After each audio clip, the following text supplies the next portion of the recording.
네, 오늘 말씀 제목은 여호수아가 죽은 후에 여호수아가 죽은 후에라는 제목으로 말씀을 나누겠는데요. 이렇게 제목 잡은 것은요. 1절에 이 사사기가 시작이 되어지는데 여호수아가 죽은 후에라고 나오기 때문입니다. 정말 이 가나안과 참 이렇게 전쟁을 치를 때 지도자였던 여호수아가 이제 나이가 많이 늙어서 죽게 되었거든요. 그러니까 가나안 땅에 아직 차지하지 못한 땅들이 있는 상태에서 이제 이스라엘 백성들이 그 남은 땅들을 점령해야 되는, 정복해야 되는 그런 위기 가운데 있었다라고 볼 수가 있습니다.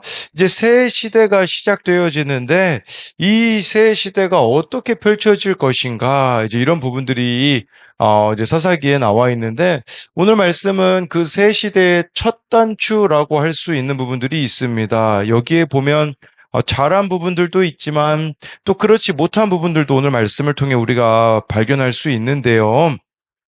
예, 그래서 이 여호수아의 죽음 이후에 이스라엘 공동체에 어떤 일들이 일어났는지 같이 보겠습니다. 첫 번째로는요, 여호수아가 죽은 후에 공동체는 여호와께 여쭙습니다. 1절에요, 여호수아가 죽은 후에 이스라엘 자손이 여호와께 여쭈어 이르되 우리 가운데 누가 먼저 올라가서 가나안 족속과 싸우리까. 여호수아가 죽은 이후에 이제 이스라엘은 남아있는 가나안 땅을 차지해야 되는 상황이 되었습니다. 그때 참 잘한 거라고 볼 수 있는 것은 뭐냐면 이스라엘 자손이, 즉 이스라엘 공동체가 여호와께 여쭈었다라는 겁니다. 여러분, 우리도 이렇게 하나님께 물어봐야 된다라는 거죠. 이렇게 하나님한테 물어봤다라는 것 자체가 뭘 의미하겠습니까? 하나님의 뜻에 민감하게 반응하려고 하고 있는 그들의 모습이 나타나 있었다라는 겁니다. 누가 먼저 올라가서 가나안 족속과 싸우는지에 대해 물었다라는 것 자체가 이들은 하나님의 약속하신 말씀을 믿었기에 하나님께 물어본 거라고 할 수 있습니다. 왜냐하면 여호수아 23장 4절 5절에 이런 말씀이 있습니다. 가지고 왔는데요. 보라, 내가 요단에서부터 해 지는 쪽 대해까지의 남아있는 나라들과 이미 멸한 모든 나라를 내가 너희를 위하여 제비 뽑아 너희의 지파에게 기업이 되게 하였느니라. 너희 하나님 여호와 그가 너희 앞에서 그들을 쫓아내사 너희 목전에서 그들을 떠나게 하시리니 너희 하나님 여호와께서 너희에게 말씀하신 대로 너희가 그 땅을 차지할 것이니라. 여기 보면요, 너희에게 말씀하신 대로 그 땅을 차지할 것이라는 것을 이스라엘 공동체가 믿었기 때문에 지금 하나님께 물었다라는 것입니다. 이스라엘은 하나님의 인도하심을 구할 정도로 영적 감각을 잃지 않고 있었다라는 겁니다. 그런 의미에서 여러분, 우리에게 필요한 게 뭘까요? 영적 감각을 잃지 않는 겁니다. 여러분, 우리가 어떻게 해야 영적 감각을 잃지 않을 수가 있을까요?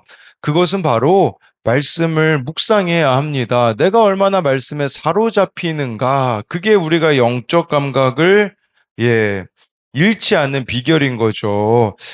제가 알기로는요, 우리들 교회에서는 목자, 뭐 우리 교회에서는 구역장이라고 하죠. 목자가요, 주일 설교를 이제 녹취를 합니다. 그러다 보니까 1부, 2부, 3부가 있는데, 그 예배를 다 드리시는 분들이 있더라고요. 그리고 주일 설교를 뭐 어느 분 같은 경우는 뭐 7번에서, 예, 뭐 하루에 2번씩 들으시는 분들도 있고요. 뭐 그런 것들을 참 보았거든요. 제가 말씀드리고 싶은 것은요, 말씀 묵상도 마찬가지입니다.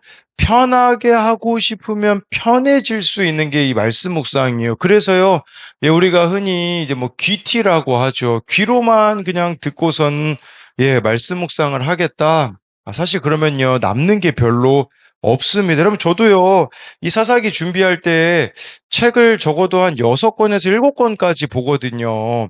예, 근데요, 만약에 제가 한 권만 본다고 합시다. 그럼 쉽게 하려면요, 그냥 하나만 보면 돼요.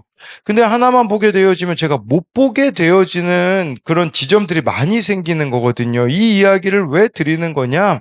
여호와께 묻는 게 여러분 말씀 묵상인데, 깊이 말씀에 사로잡힐수록 구체적인 순종거리들, 적용거리들이 있게 되어질 거라는 겁니다. 근데 이 말씀을 묵상을 우리가 대충 한다고 한다면요. 예, 전혀 나에게 와닿지 않을 뿐만 아니라 오늘 구체적으로 어떻게 순종해야 될지도 알 수 없게 되어지는 것을 말씀을 드리는 거죠. 2절인데요. 여호와께서 이르시되 유다가 올라갈지니라 보라 내가 이 땅을 그의 손에 넘겨주었노라 하시니라. 하나님은 유다가 올라가라고 응답하십니다. 그러면서 내가 이 땅을 그의 손에 넘겨주었다라는 것은요. 여러분, 우리도 이렇게 물어보면요. 하나님의 구체적인 응답이 있다라는 겁니다. 그래서 우리가 하는 게 뭡니까? 말씀에 물어보는 거, 공동체에 물어보는 거, 그게 바로 구체적인 하나님의 응답이라는 것이죠. 그랬을 때 이제 3절에 보면요. 유다가 그의 형제 시므온에게 이르되 내가 제비 뽑아 얻은 땅에 나와 함께 가서 가나안 족속과 싸우자 그리하면 나도 내가 제비 뽑아 얻은 땅에 함께 가리라 하니 이에 시므온이 그와 함께 가니라. 이렇게 유다 지파가요 시므온 지파에게 지금 유다 지파 보고 하나님이 가라고 하셨거든요. 시므온 지파에게 함께 올라가자라고 하는데 왜 유다 지파는 시므온 지파에게 함께 하자고 했을까를 생각해 보면요. 이 시므온 지파가 분배받은 땅이 유다 지파 땅 안에 있었기 때문에 같이 가자고 했을 가능성이 있습니다. 또 유다 지파, 시므온 지파는요, 유다와 시므온의 후손들인데 유다와 시므온은 야곱의 아내 레아의 아들들이었기 때문에 같이 가자고 했을 수 있습니다. 뭐 좋은 측면으로는 유다 지파가 가장 큰 지파였고요. 시므온은 가장 약한 지파였기 때문에 가장 작은 지파였기 때문에 예, 이렇게 뭐 함께 가자고 하는 측면에서 뭐 좋을 수 있겠지만, 그러나 여러분, 이 사사기를 통해 이제 우리가 계속 살펴볼 텐데, 점점 온전한 순종과는 거리가 멀어지는 이스라엘 공동체를 발견하시게 될 것입니다. 예, 이렇게 시므온 지파와 같이 가자고 제안한 것은 유다 지파의 행동을 여러분 많은 학자들은요, 불신에서 온 불순종이라고 말하더라고요. 여러분, 우리도 이런 부분들이 있을 수 있어요. 그건 뭐냐면, 순종을 하기는 하는데, 이처럼 애매한 순종을 하는 것이 우리들에게 있을 수 있다라는 것이에요. 온전한 순종이 아니라 편의에 따라서 상황에 따라서 그럴 수밖에 없다라는 핑계를 대며 온전한 순종을 이루지 못할 때가 있다라는 것이에요. 하나님은 유다 지파에게 가라고 했지만 유다 지파는 시므온과 같이 가는 이런 온전한 순종이 이루어지지 못하고 있는 부분들이 나에게는 무엇이 있는가를 생각해 보자는 거죠. 그래서 이것에 대한 두 가지 적용 질문도 하나님께 묻지 않고 내 생각과 마음대로 하려는 전쟁은 무엇입니까? 네, 또 한 가지는요. 하나님께서 오늘 내 삶 가운데 요구하시는 순종은 무엇입니까? 그 가운데 타협하고 싶은 것은 무엇입니까? 이 타협한다라는 측면은 유다 지파가 혼자 올라가지 않고 시므온 지파와 같이 갔다라는 그 부분에 있어서 이것도 타협이 될 수 있다라는 것으로 네, 만든 적용 질문입니다. 두 번째로는요, 여호수아가 죽은 후에 가나안 정복과 가나안 화가 진행됩니다. 4절 5절인데요. 유다가 올라가매 여호와께서 가나안 족속과 브리스 족속을 그들의 손에 넘겨주시니 그들이 베색에서 10,000명을 죽이고 또 베색에서 아도니 베색을 만나 그와 싸워서 가나안 족속과 브리스 족속을 죽이니 4절에요. 유다 지파가 올라가서 싸우기 시작하자 하나님은요. 가나안 족속 브리스 족속을 그들의 손에 넘겨주셨습니다. 베색에서 10,000명을 죽이는 승리도 거두었고요. 5절에 또 아도니 베색, 이 아도니 베색은요, 베색의 지도자였거든요. 네, 여기서 이제 만났다라는 것은요, 그냥 뭐 우연히 만난 게 아니라 열심히 애써서 찾았다라는 뜻입니다. 그러니까 대적의 지도자인 아도니 베색을 없애기 위해 이렇게 유다 지파가 총력을 다했다라는 거죠. 여기까지 그 가나안 정복을 위한 순종의 발걸음을 내디딘 거라고 할 수가 있습니다. 그런데요, 이건 뭐 가나안을 지금 정복하고 있는 순종의 모습이죠. 그런데 좀 가나안 화가 이제 가나안을 닮아가면 안 되잖아요. 이스라엘 백성들이요. 뭐 가나안은 우리로 말하자면 뭐 세상이라고 말할 수 있겠죠. 점점 이제 가나안화가 되어져 가는 모습이 6절, 7절에 보면 나옵니다. 아도니베섹이 도망하는지라 그를 쫓아가서 잡아 그의 엄지손가락과 엄지발가락을 자르매 아도니베섹이 이르되 옛적에 70명의 왕들이 그들의 엄지손가락과 엄지발가락이 잘리고 내 상 아래에서 먹을 것을 줍더니 하나님이 내가 행한 대로 내게 갚으심이로다 하니라. 무리가 그를 끌고 예루살렘에 이르렀더니 그가 거기서 죽었더라. 아도니베섹이 적국 지도자인데요. 그를 쫓아가서 잡습니다. 그런데 이 유다 지파가 행하고 있는 모습을 보십시오. 아도니베섹의 엄지 손가락, 엄지 발가락을 자릅니다. 7절에요. 이제 아도니베섹의 입장에서 먼저 좀 봅시다. 그때 7절에 아도니베섹이 자기가 예전에 70명의 왕들의 그 엄지손가락, 엄지발가락 잘리던 것을 하나님이 내가 행한 대로 갚으셨다라고 지금 말하고 있죠. 이것이 1차적인 의미로는요. 한때는 가해자가 되었던 아도니베섹이 어느덧 피해자가 되어 스스로 이런 일을 겪고 있다라는 것은 하나님의 심판이 그에게 임하였다라는 거예요. 그렇기 때문에 하나님의 심판이 임할 것을 기억하며 우리에게도 필요한 게 있는데 회개할 기회가 있을 때 즉시 돌이켜야 한다라는 것입니다. 저는요, 일단 1차적으로요, 우리 인생에요, 거울 치료를 당할 때가 있다라는 것을 우리가 생각해 봤으면 좋겠어요. 거울 치료를 당해야 되는 거 뭐겠습니까? 여러분, 내가 똑같은 일을 당하는 거죠. 제가 지난 주일에 이 주일학교 아이들하고 이렇게 어느 유초등부 교사 한 명하고 같이 시간을 보냈거든요. 근데요, 이 주일학교 아이들이 너무 이렇게 집중도 못하고 막 시끄럽고 그러니까, 예, 주일학교 교사가 자기 모습을 보더라고요. 자기도 그렇지 않냐고 저에게 이렇게 물어보게 되는데, 뭘 여러분들에게 이야기 드리고자 하는 거냐면, 여러분들이요, 이제 누군가에게 이렇게 불편함을 느낄 때가 있어요. 근데요, 그때 해야 되는 것은 뭐냐면, 거울 치료입니다. 그 불편해 보이는 사람을 통해서 나는 왜 저 모습이 불편해 보이는가를 여러분들이 생각해 보잖아요. 여러분들에게도 분명히 해당되어지는 부분들이 있을 수 있다라는 측면으로 이 7절을 볼 수 있고요. 또 다른 측면으로 7절을 볼 수 있는데 6, 7절을 볼 수 있는데 여러분 왜 유다 지파가 굳이 아도니베섹의 엄지손가락, 엄지발가락을 잘랐을까요? 여러분 이것은요. 가나안 사람들이 하던 짓이에요. 예, 그러니까 좋은 측면으로 볼 수 없다라는 거거든요. 가나안화 되어져 가고 있는 유다 지파의 모습이 나타나 있는 거죠. 여러분 만약에 하나님이 이렇게 명령하신 거라면 여호수아가 여러분 뭐 가나안하고 싸울 때 승리했을 때 이렇게 했었겠죠. 근데 그렇게 했던 기록이 여호수아에 보면 없습니다. 그러니까 지금 이스라엘 공동체가 유다 지파가 가나안의 풍습을 그대로 답습하고 있는 것을 보여주는 거예요. 적장에 수족을 잘라 수모를 주는 행위인 거죠. 예, 그리고 이 아도니베섹을 그 자리에서 그냥 죽이면 되지 않습니까? 근데요, 예루살렘까지 가서 죽이는 이런 모습은 가나안 풍습에 영향을 받고 있는 모습을 보여주고 있는 것이죠. 가나안 정복만 이루어져야 되는데 가나안화 되어져 가고 있는 그들의 모습이 나타나 있다라는 거죠. 여러분, 우리도 마찬가지입니다. 우리도 세상을 정복해야죠. 구별된 모습으로요. 그런데 우리도요, 세상화 되어지는 부분들이 얼마나 많은가. 그걸 이들의 모습을 통해서 보자라는 거예요. 얼마나 세상 문화의 영향을 받는가를 보자는 거겠죠. 마지막으로 8절부터 10절을 보면요.